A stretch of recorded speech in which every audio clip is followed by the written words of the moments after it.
In front of me is Honor Magic V2, and today I would like to show you how you can select and delete multiple photos at once.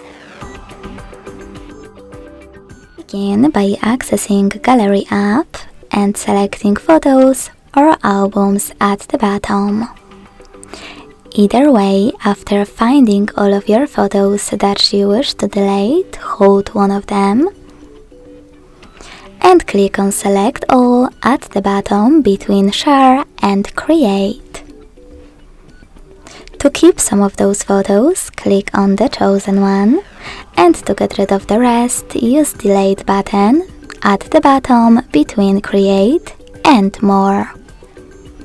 Then confirm your choice in the pop-up. Thanks so much for watching. If you enjoyed this video, leave a like, comment and subscribe. Bye!